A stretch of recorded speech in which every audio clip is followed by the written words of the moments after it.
Africa, a land of sun, a land of ancient wisdom, its earth held riches. Gold shimmered in its rivers. Diamonds lay hidden deep below. Great forests stood proud. Countless animals roamed its vast plains. Life thrived. This abundance was a blessing. It became a terrible curse. From across the seas, eyes watched. Cold eyes. They saw the wealth. They coveted it. A great hunger stirred in distant lands. This hunger would change Africa forever. A shadow began to fall upon the continent. The ships arrived. They carried men with pale faces. Their words were often sweet, their promises many. They spoke of trade. They spoke of friendship.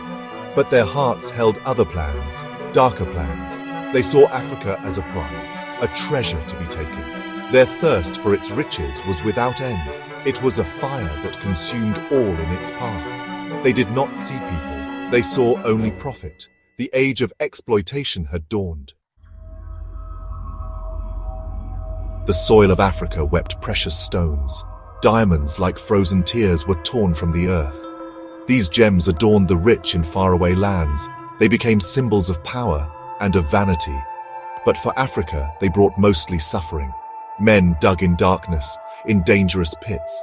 Their bodies ached, their spirits broke, for a few coins, or for nothing at all. The diamonds traveled, the sorrow remained. The earth bled its wealth. Great companies arose, built on this stolen treasure. Names like De Beers became famous and powerful. Cecil Rhodes, a man driven by ambition. He carved out empires. He amassed fortunes, all from Africa's suffering. From its plundered ground, the gold flowed too, to London, to Paris, to New York. Banks grew fat, industries thrived on Africa's minerals. The continent itself saw little of this prosperity. It saw only the holes in the ground and the emptiness in its people's hands. Copper, cobalt, manganese, tin, each mineral a new reason for exploitation. Africa's wildlife was a wonder, a breathtaking spectacle. Elephants, like moving mountains, roamed free. Their white tusks, a treasure, a fatal treasure. Rhinos, ancient and powerful, grazed peacefully.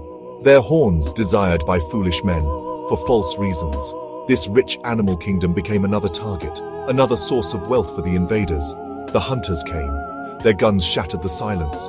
A symphony of life turned into a dirge. The wild cried out in agony. Ivory, so much ivory, for trivial things.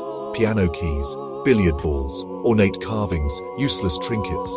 The demand in Europe and America was huge, insatiable. Elephants were gunned down by the thousands, their massive bodies left to rot under the sun. Only their tusks were wanted, the rest discarded. Herds were decimated.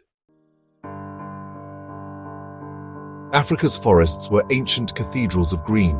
Towering trees stood for centuries, guardians of the land, mahogany, teak, ebony, iroko, names of precious woods. These woods were strong, beautiful, and highly desired.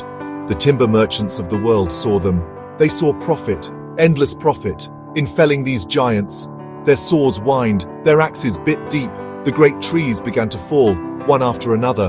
The forests bled their life onto the ground. A green devastation spread across the land. Ships sailed away, heavily laden with logs, bound for the ports of Europe and North America. The wood built fine furniture, paneled rich homes. It adorned churches, it made railway sleepers. The world marveled at its quality, its dark beauty. But this beauty came with a terrible price.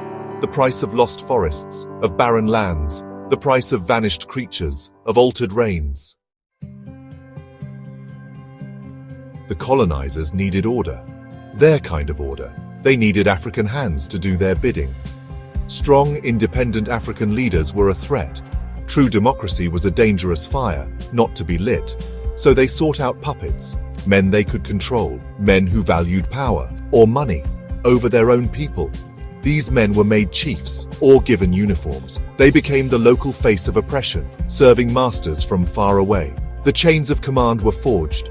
Democracy meant the people's voice, the people's choice. This was the last thing the colonizers wanted. They preferred collaborators, obedient servants. So elections, if held, were often a sham. Opposition voices were silenced, jailed, or killed. Brave men and women who spoke of freedom. They were branded as troublemakers, as dangerous. The seeds of true self-rule were crushed. Before they could sprout, This created a legacy of bitterness, of mistrust, a wound in the political heart of Africa. Divide and rule, it was their oldest, cruelest game. They set tribe against tribe.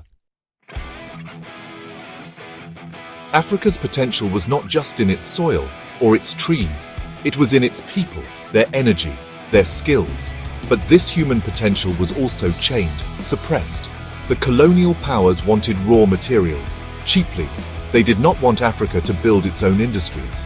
They did not want competition, they wanted dependence. So economies were designed for one purpose: extraction.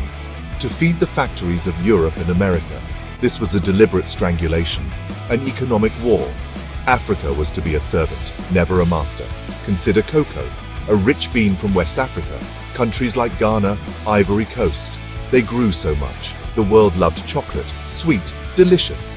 But the price for cocoa beans was set elsewhere, in London, in New York, by powerful traders.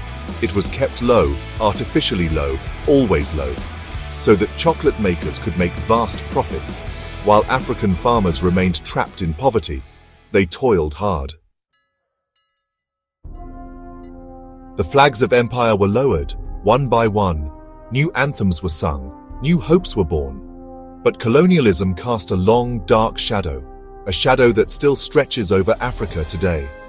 The exploitation did not simply vanish, it adapted.